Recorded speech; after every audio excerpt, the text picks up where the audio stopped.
Chicago's real estate landscape is growing and developing so much. One mega development is One Central.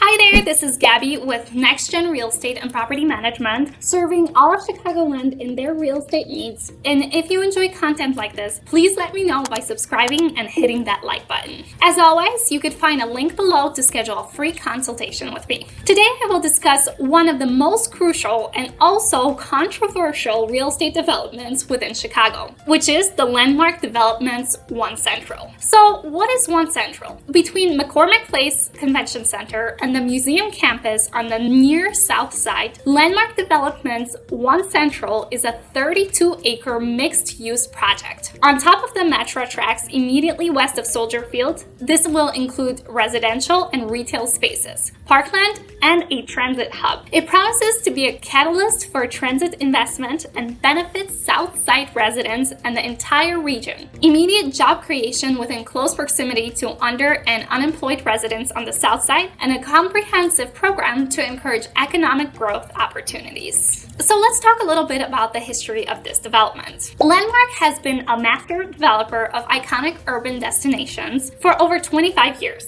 centered on the spaces, places, and civic assets that define our cities. They envision One Central to be the next landmark in Chicago, with the potential to become America's most influential urban attraction in the 21st century. So what can you expect from One Central? One Central is a multi-phase development. It involves transit infrastructure projects, commercial district, and neighborhood development. The first phase, named the Civic built portion of the project, will cost $3.8 billion.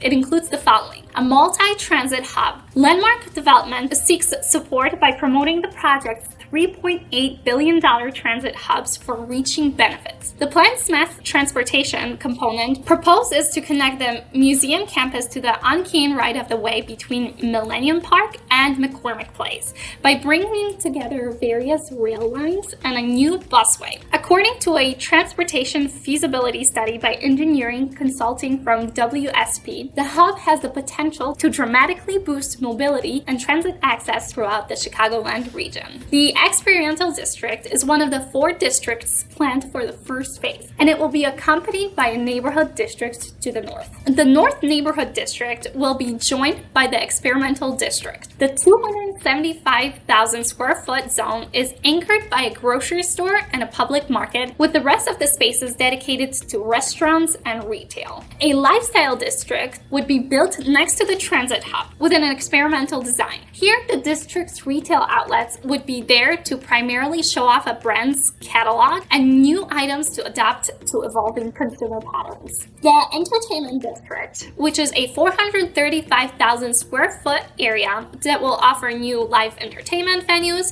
bars, nightclubs, and dining experiences to the neighborhood, will be the final district. The new stages will be added to a growing list of projects in the city, including the renovation of the Romova Theater in Bridgeport and the Morton Salt Warehouse Complex in Westtown. All 4 districts, the transit hub, and 200,000 square foot of residential space would be developed at the same time and are set to be fully funded, though the final piece of state money is still pending. Phase number 2 is the private build, a build for commercial and housing. So that final phase of One Central will be focused on private housing, more known as the private build.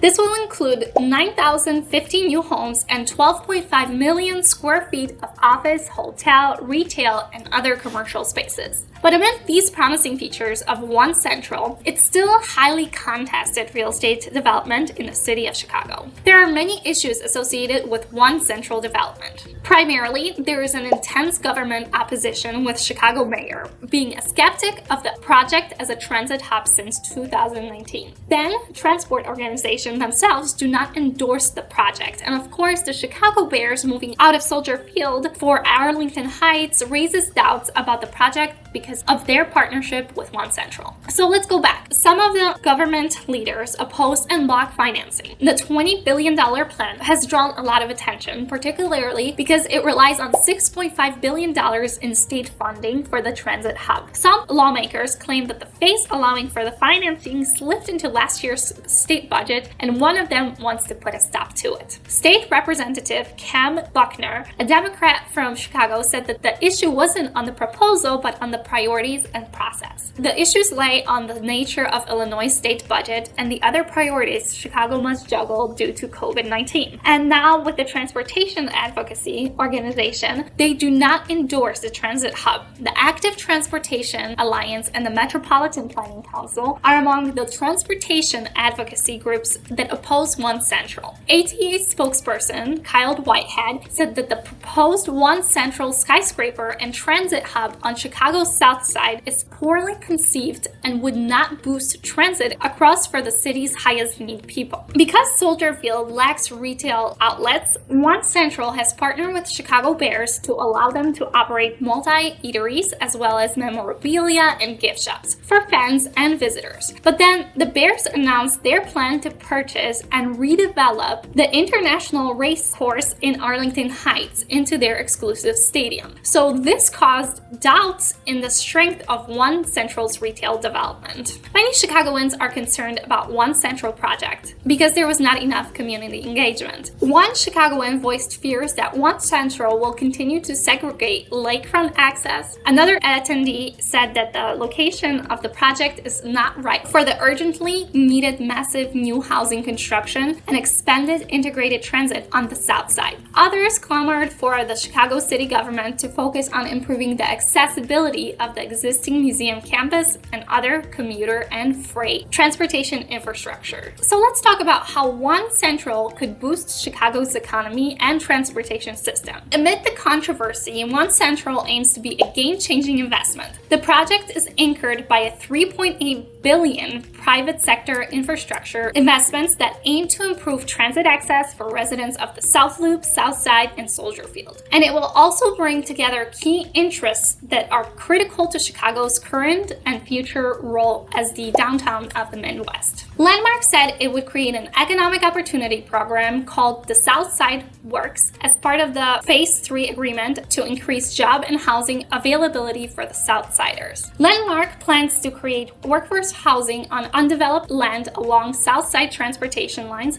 such as Metro Electric and the Green Line using private funding. The Southwest Works include ways to reintroduce manufacturing jobs to the South Side. All things considered, One Central is one of the many mega developments that seeks to improve Chicago's economy and cityscape. It has the potential to bring progress to Chicago by investing in housing, public transit, and commercial development. So what are your thoughts on One Central? Let me know your thoughts in the comments below. Thanks for watching, and again, where's your future?